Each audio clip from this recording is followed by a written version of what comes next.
So hello everyone, आप सभी को Jai Shri Ram and my self Rahul, a second year MBBS student at Deven Mahato government medical college Purulia. And ये इस video का पहला पार्ट होगा जो कि मैं भी बना रहा हूँ। अभी रात हो रहा है, सो आज मैं आप लोगों को बोलूँगा। एंड सॉरी, मेरा गला थोड़ा सा ख़राब है। मैं आज डिस्कस करूँगा अपनी नीट की जर्नी 2024 की एंड 2025 की, और मेरा फोकस रहेगा 25 के नीट पर। 24 के नीट पर इसलिए फोकस नहीं रहेगा क्योंकि उस समय जो चीज़ें हुई थी उसके बारे में लमसम सभी को ज्ञान है, एंड उसी साल मुझे सिलेक्शन मिला था। So paper was easy, so it's very obvious कि वो रीज़न आप जानते हैं कि मुझे सिलेक्शन क्यों मिला। एंड इसलिए भी कि ये चीज़ें सबके सामने आ गया था और सबको पता चल ही गया था कि क्योंकि paper was easy, paper was leaked at some places in our country. So कुछ बच्चों को नहीं मिला, कुछ बच्चों को मिला, जो लगे हाँ जिसको जैसा मिल गया वो वैसे चले गए।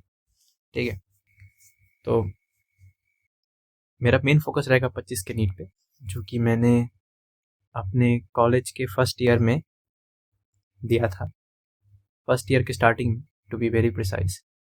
हमारा फर्स्ट ईयर स्टार्ट हुआ था 24 के नवंबर में, and it's in my state, so it is very very near to my home town. 4 घंटे लगते हैं जाने, 4-5 घंटे लगते हैं। ट्रेन अगर या बस अगर लेट होता है तो 6 घंटे लगते हैं। बिट ट्रेनी, बट या इट्स ईजी। ठीक है, ईजी बोलेंगे इसको। सो ऐसा था कि मुझे लगे थोड़ा सा समय लगा चीज़ों को स्ट्रक्चराइज करने में, समझने में, उसको एक प्रॉपर तरीके से ओरिएंट करने में कि हाँ मुझे ये पढ़ना है, ये पढ़ना है, ये पढ़ना है, और फिर उसको अप्लाई करने में। मैं आज यहाँ पे ये डिस्कस करूँगा कि मुझे क्या क्या दिक्कत फेस करना पड़ा, क्या मेरा रिजल्ट था, और मैंने रिजल्ट के बाद भी ऐसी कुछ गलतियाँ की हैं जो कि आपको नहीं करनी चाहिए। ठीक है, मैं आपसे ये बार बार बोल रहा हूँ कि कुछ गलतियाँ ऐसी हैं जो आपको नहीं करनी चाहिए, जो आप गलती हो सकता है कि कर दें या आपने कर दिया है। So let's begin. तो 2024 में नवंबर के महीने में हमारा फर्स्ट ईयर्स का एमबीबीएस का क्लास चालू हो गया था। होने का बात चल था, हो गया था।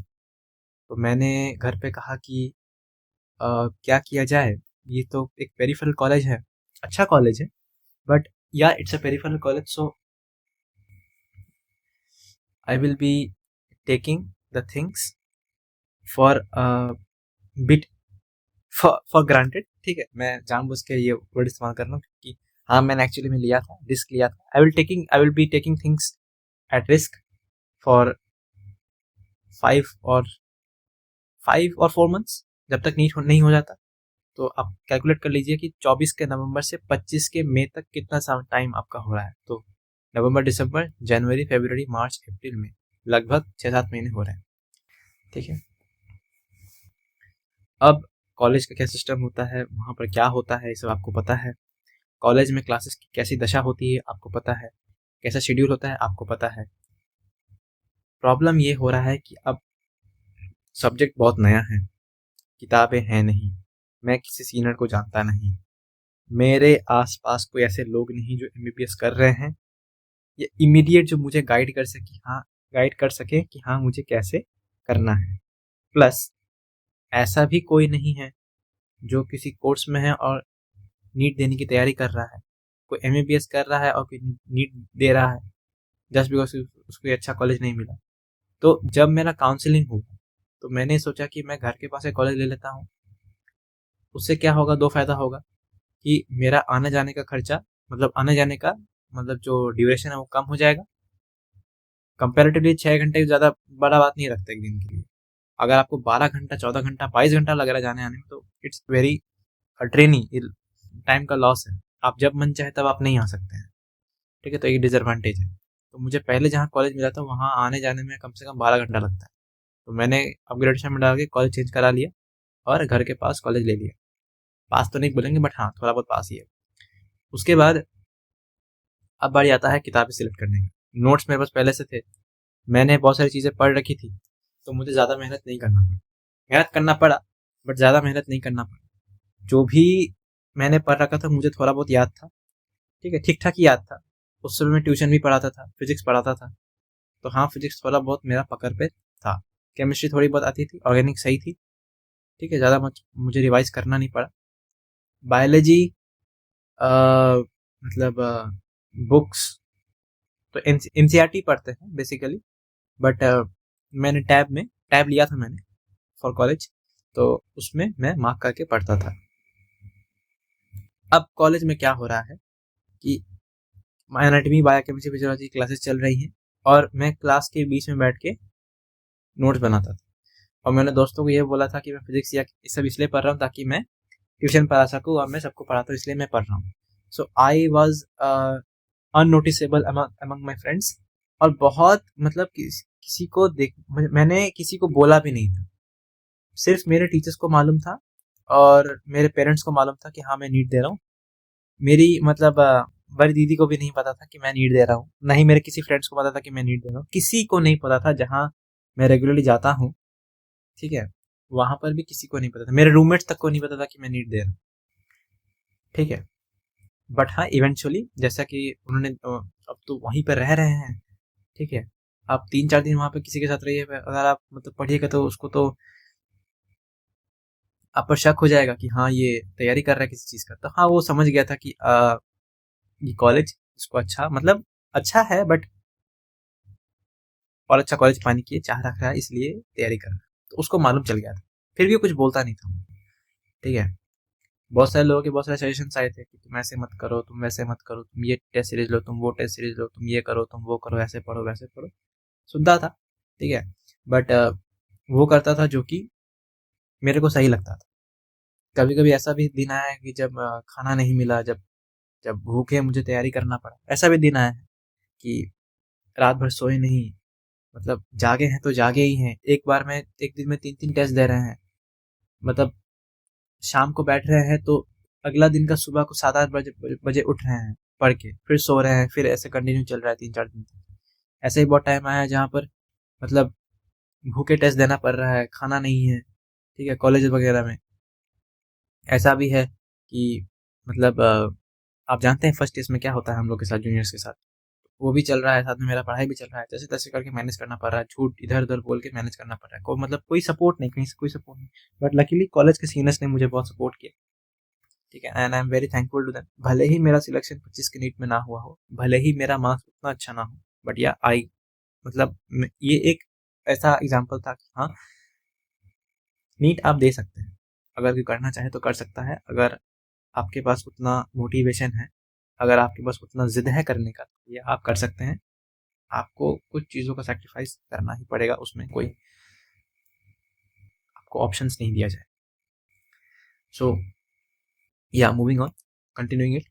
तो अब फिजिक्स में पढ़ा था तो ज़्यादा उसमें दिक्कत होता नहीं था, केमिस्ट्री वगैरह भी मैं ठीक ठाक कर लेता था। बायोलॉजी पढ़ने में थोड़ा बहुत दिक्कत होता था क्योंकि उसमें बहुत चीज़ें याद रखनी पड़ती हैं, कॉन्सेप्चुअल उसमें है लेकिन थोड़ी चीज़ें याद रखनी पड़ती हैं। तो ट्रेन में जाते वक्त, बस में जाते वक्त, घर पे रहते वक्त, कभी कभी कॉलेज में अगर फ्री टाइम मिल गया उस टाइम करते वक्त, उस समय मैं पढ़ता था, तैयारी करता था। एंड बीच में जैसे कि मैंने कहा कि मैं ट्यूशंस वगैरह भी पढ़ाता था, तो बीच में स्टूडेंट लोग को मैनेज करना पड़ता था, वो भी वो ड्रॉपर्स थे, ठीक है, 12th के स्टूडेंट्स थे नहीं, 12th के स्टूडेंट्स अब मैं पढ़ाता हूँ, बट उस टाइम ड्रॉपर्स का पढ़ाई में कराता था। उस समय मतलब कोई स्टूडेंट पढ़ रहा है कोई नहीं पढ़ रहा, तो ये ट्रैक करना पड़ता था, उनके पेरेंट्स से बात करना पड़ता था। जिस टीचर के अंडर में ये काम कर रहा था, मतलब उन्होंने मतलब ज़्यादा कुछ सपोर्ट किया नहीं, ठीक है। उनकी स्टोरी मैं किसी दिन बाद में आपको बोलूंगा कि क्यों आपको हर टीचर पर भरोसा नहीं करना चाहिए, और क्यों हर टीचर जो आपसे कहता है वो आपके भले के लिए हो, ऐसा ज़रूरी नहीं है। आपके मुंह पर आपको बोला जाएगा कि हाँ मैं तुम्हारा टीचर हूँ, मैं तुम्हारे अच्छा सोचता हूँ, बट ऐसा नहीं होता। मैं खुले मुंह से यहाँ पे कह रहा हूँ, I should not be speaking about these things on this channel, and I should not be discussing about the qualities of a teacher, because I am not a qualified teacher, I am just a student. इसलिए मुझे इस पर बात करने का कोई हक नहीं है, बट फिर भी मैं आप लोगों को आगाह कर रहा हूँ कि अगर आप लोग अपना लाइफ में अच्छा करना चाहते हैं तो आप अपने टीचर्स को, अपने आइडल्स को बहुत सोच समझ के चुनिए और उसके हिसाब से चलिए, ठीक है। ज्ञान से बड़ा होता है आचरण, ठीक है। Action speaks louder than words, ये चीज आपके अंदर बैठ जानी चाहिए। वो बोलता कुछ है, करता कुछ है, तो आप उस पर भरोसा कर रहे हैं, भले ही आपका अभिभावक हो, आपका टीचर हो, गलती कर रहे हैं, आपको नहीं करना चाहिए। सो या स्टार्टिंग, सो या तो मतलब उतना कुछ सपोर्ट मुझे मिला नहीं। साथ कि मैं सपोर्ट किससे मांगता, मैं मुझे सपोर्ट कोई करने वाला था नहीं। ठीक है, घर से ही मतलब उतने ज़्यादा सपोर्टिव पेरेंट्स बहुत सपोर्टिव हैं, लेकिन उन्हें तो मतलब क्या ही पता रहेगा कि कैसे तैयारी किया जाता है, कैसे नहीं किया जाता, सब तो मेरे ऊपर है। तो मैं टेस्ट सीरीज लिया था, ठीक है, सीएलसी कोचिंग जो है उसका मैंने टेस्ट सीरीज लिया था, तो वो प्रॉपर तैयारी करवाते हैं, बहुत बहुत बहुत ही रिस्पेक्टेड कोचिंग है, बहुत ही अच्छा कोचिंग है। ठीक है, उसका मैंने टेस्ट सीरीज लिया था, बहुत अच्छे से करवाते हैं। ठीक है, अब मैंने उतनी तैयारी नहीं की मैं उनका टेस्ट से दे पाऊँ, तो मैं नहीं दे पाता था। But yeah question are very good, very nice. मैं यहाँ कोई प्रमोट नहीं कर रहा, मैंने जो फॉलो किया मैं वो बता रहा हूँ। तो मैंने सीएलसी टेस्ट सीरीज लिया, टेलीग्राम वगैरह से लेक्चर्स वगैरह देखता था। ठीक है, ट्रेन में जाते वक्त, सोते मतलब खाना खाते वक्त, सफ़र करते वक्त, ठीक है, कभी जब भी मौका मिल गया तभी थोड़ा ना थोड़ा लेक्चर्स करके मैं देख लेता था उन टॉपिक्स का जो कि मुझे हार्ड लगता था। ठीक है, but yeah I studied physics very very deeply. मैंने डीपली पढ़ने का पूरा कोशिश किया। Managing my first years, managing the exams of my first years, मैंने सीआईए जो होता है कॉलेजेस में वो भी दिया, उसमें पास किया। First years sorry first semester जब मैं देने गया तो उस समय मेरा तबीयत बहुत ज़्यादा खराब हो गया, तो उसकी वजह से मेरा पूरा 1 महीना लगभग पूरा बर्बाद हो गया, पूरा बर्बाद हो गया। I was hit twice. ठीक है, एक बार मेरा मतलब स्टमक इन्फेक्शन पूरा मतलब स्टमक खराब हो गया। मेरे पास शब्द कैसे मैं इसको यूज इस्तेमाल करूं, मतलब कोई बीमारी थोड़ी है कि मतलब मैं कोई बीमारी थोड़ी है कि मैं उसको डिस्कस कर लूंगा, क्या नाम दूंगा उस बीमारी। बट या स्टमक का कुछ इश्यूज मेरा हो गया था उस टाइम, और उसके बाद वो ठीक होने के बाद मेरा फिर बैक में इश्यूज हो। ठीक है, हालत इतना खराब हो गया था कि मैं उठकर बाथरूम नहीं जा पा, ऐसा हालत। जैसे ही जमीन पर पैर रखना मेरा बॉडी हिल जा रहा है। ठीक है, मतलब वो मतलब मेरा जो पैर है, मेरा बॉडी का वेट संभाल नहीं पा रहा, क्योंकि लोअर बैक में लंबो साइकिल पेन है, संभाल नहीं पा रहा है। ठीक है, लेफ्ट साइड में।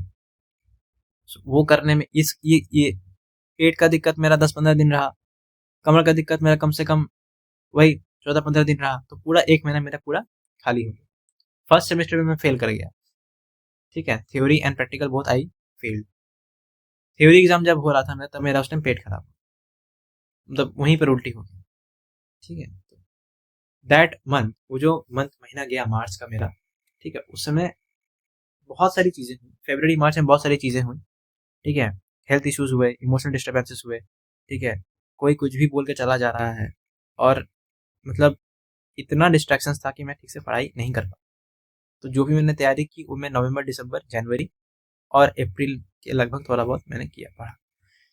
ठीक है, फिर भी जितना हो सका मैंने पूरा कोशिश किया पढ़ने का, जितना ही हो सका उतना रिवाइज किया, जितना हो सका उतना मैंने टेस्ट सीरीज दिया, और जितना हो सका मैंने एग्जाम में अच्छा स्कोर करने का पूरा पूरा प्रयास किया। एक बार ऐसा भी समय आता है कि मैंने पीडब्ल्यू का एक तो टेस्ट होता है एआईटीएस बोल के, तो उसमें मैंने 680 नंबर लाए थे। अब मेरे को लगा कि हाँ अब सिलेक्शन हो जाएगा, हो जाना चाहिए, इतने नंबर में तो एम्स मिल जाता है, टारगेट मेरा एम्स का ही था। सो मैंने सोचा कि हाँ चलो अब 670-680 नंबर आ तो रहे हैं, पेपर तो ऐसा ही देगा, सीएलसी का पेपर टफ बनाता है, तो उसमें ठीक ठाक नंबर मेरा थोड़ा बहुत उठ रहा था। बहुत लेट में जाके उठा, बट लेट में मुझे मालूम ही चला था मैं कहाँ से तैयारी कर पाता, बट ठीक है, मतलब ठीक ठाक नंबर थोड़ा बहुत उठ रहा था। अब लास्ट का 1 महीना जब बचा था, तो मैंने बायोलॉजी पढ़ा ही नहीं था, थोड़ा बहुत पढ़ा था।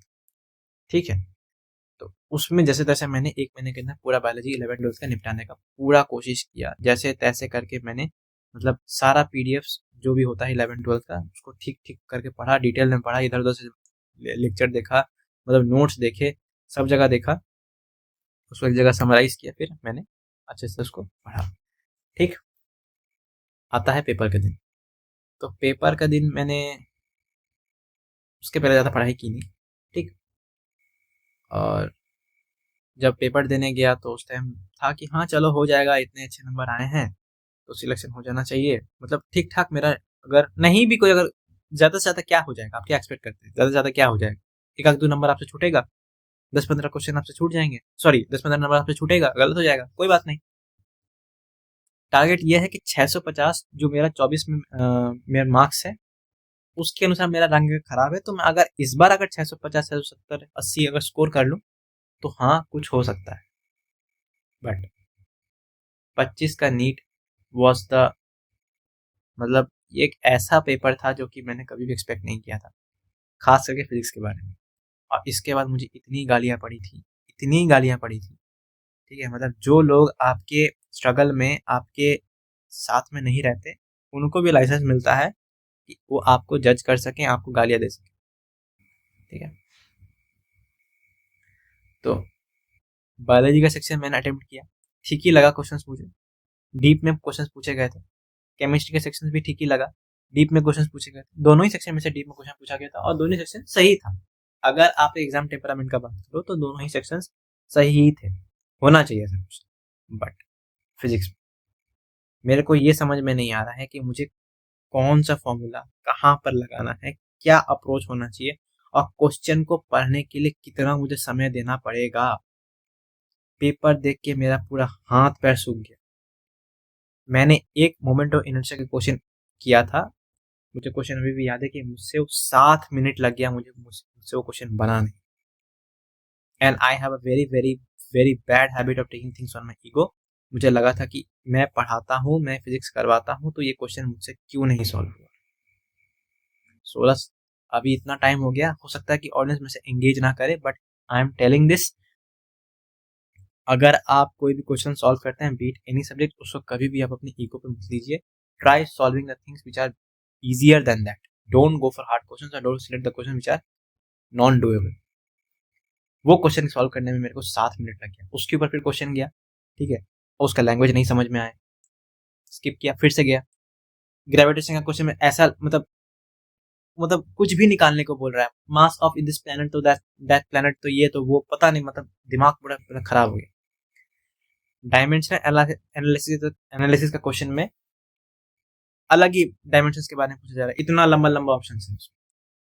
अच्छा, एक एक क्वेश्चन आप लोग को याद है, वो फ्लूइड वाला क्वेश्चन जो था, वो सॉल्व ही नहीं हो रहा है, उसको मेरे दिमाग में क्लिक ही नहीं कर रहा कि इसमें क्या लगाया जाए, क्या लगाया जाए इसमें। मेरे हाथ में सिर्फ अभी 1.5 घंटा है। 1.5 घंटा का समय फिजिक्स करने के लिए सही होता है, लेकिन उन क्वेश्चंस में आप 1.5 घंटा कैसे लगाओगे जो कि इतने एडवांस लेवल के क्वेश्चन थे। फिर भी जितना जितना हो सका मैंने उतना सॉल्व करने का प्रयास किया। लगभग 70 से 80 नंबर ही मैंने जुगाड़ किया फिजिक्स में, ठीक है। मुझे ठीक से अपना मार्क्स भी याद नहीं है पर सब्जेक्ट मैंने कितना स्कोर किया, but due to God's grace मैंने जब कैलकुलेट किया तो मेरे 542 नंबर बन रहे थे। नीट के पेपर जब चेक किया तो उसमें 550 नंबर थे, विद अ रैंक ऑफ 12,000, ठीक है। ये पूरा भगवान का कृपा है। मैं ये सारा क्रेडिट अपने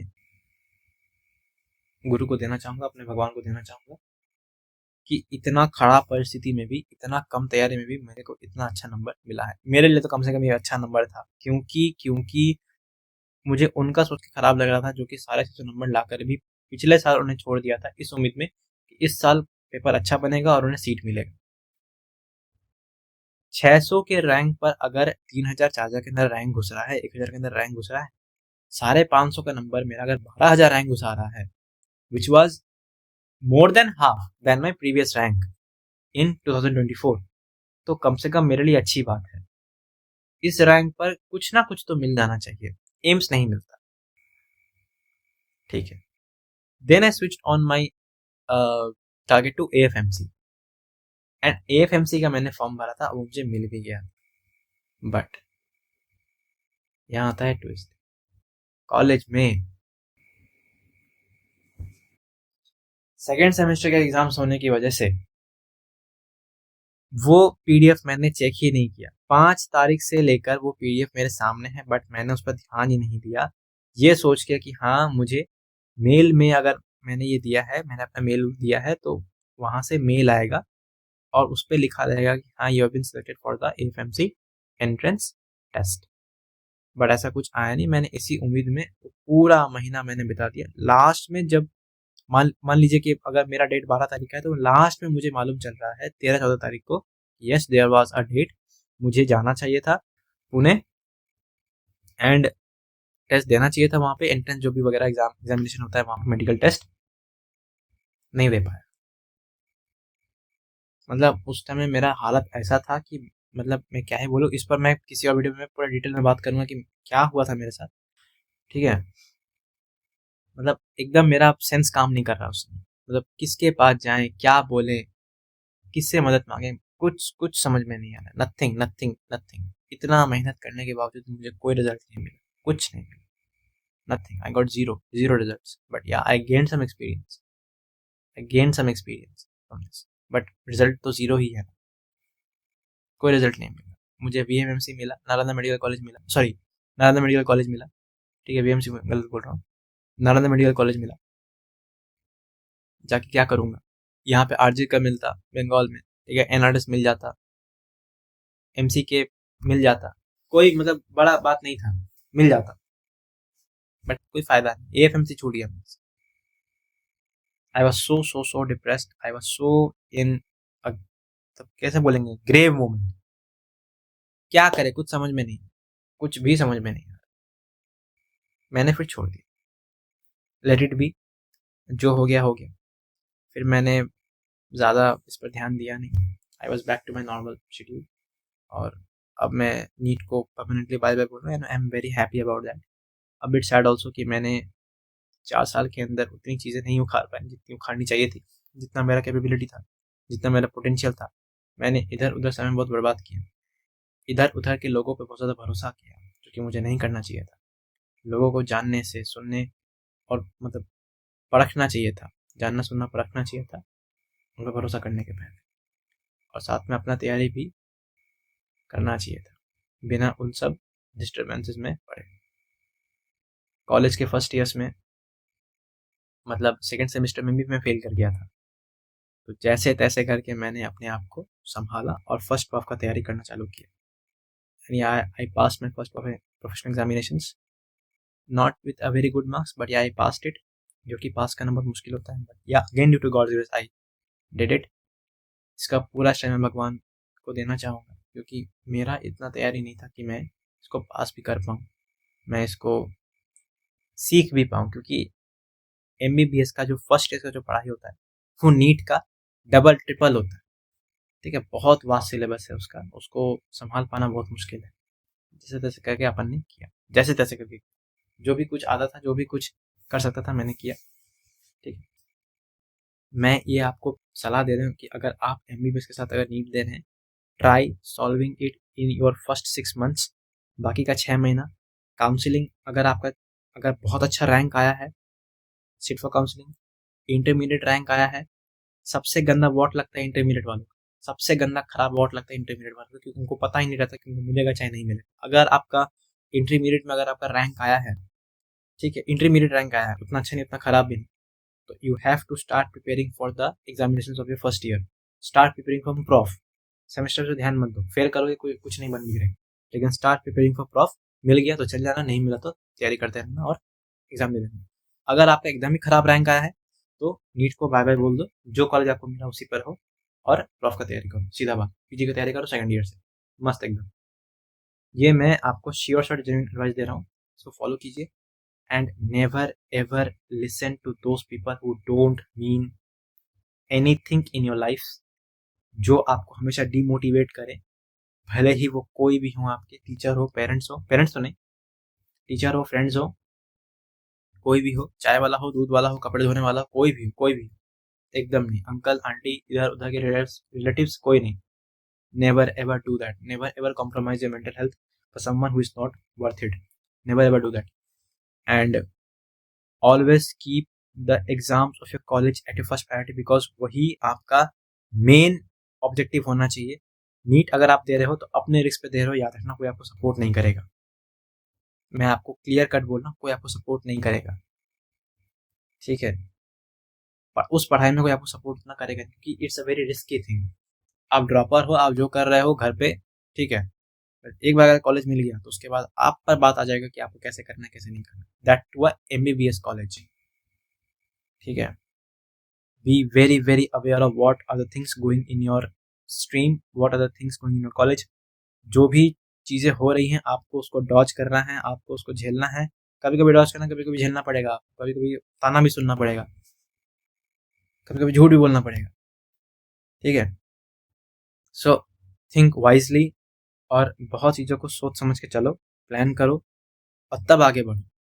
ऐसी रैंडम में मत घुस जाओ कि हाँ ये कर लेंगे तो वो हो जाएगा, वो कर लेंगे तो ये हो जाएगा, ऐसा नहीं। मेरा एक ही बोलना है, एक ही मतलब ये है कि हाँ इसको किया जा सकता है अगर कोई करना चाहे तो, और बहुत सोच समझ के करना है, बहुत ही फोकस्ड होके, बहुत ही डेडिकेटेड होके इसको करना चाहिए। अगर आप लोग सोच रहे हैं कि हाँ ये पीस ऑफ केक है, तो आप गलत सोच रहे हैं।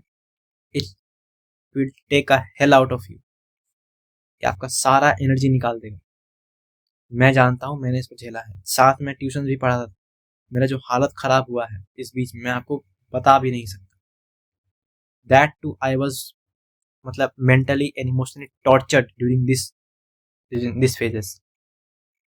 इसलिए मैंने आपसे कहा कि हर किसी पर, हर लोगों पर भरोसा नहीं करना चाहिए, भले ही वो आपके टीचर ही क्यों ना हो। I had a soft corner, but now I know the real face. इसको मैं किसी और वीडियो में बताऊंगा, but this video was about NEET and the result which I got. पूरा फेलियर तो नहीं बोलेंगे, but yeah I failed at some point of this journey, but इसको पूरा फेलियर नहीं माना जाएगा, क्योंकि भगवान की इच्छा थी, भगवान की मर्जी थी। और सबसे ज़्यादा इंपॉर्टेंट है कि आप ब्रह्मचर्य का पालन करें, ताकि आपका बुद्धि थोड़ा शुद्ध हो और चीज़ आपको याद रहे। ठीक है, never ever doubt your self and never ever compromise your mental health for someone who is not worth it. ठीक है, keep smiling and keep growing. Thank you. जय श्री राम।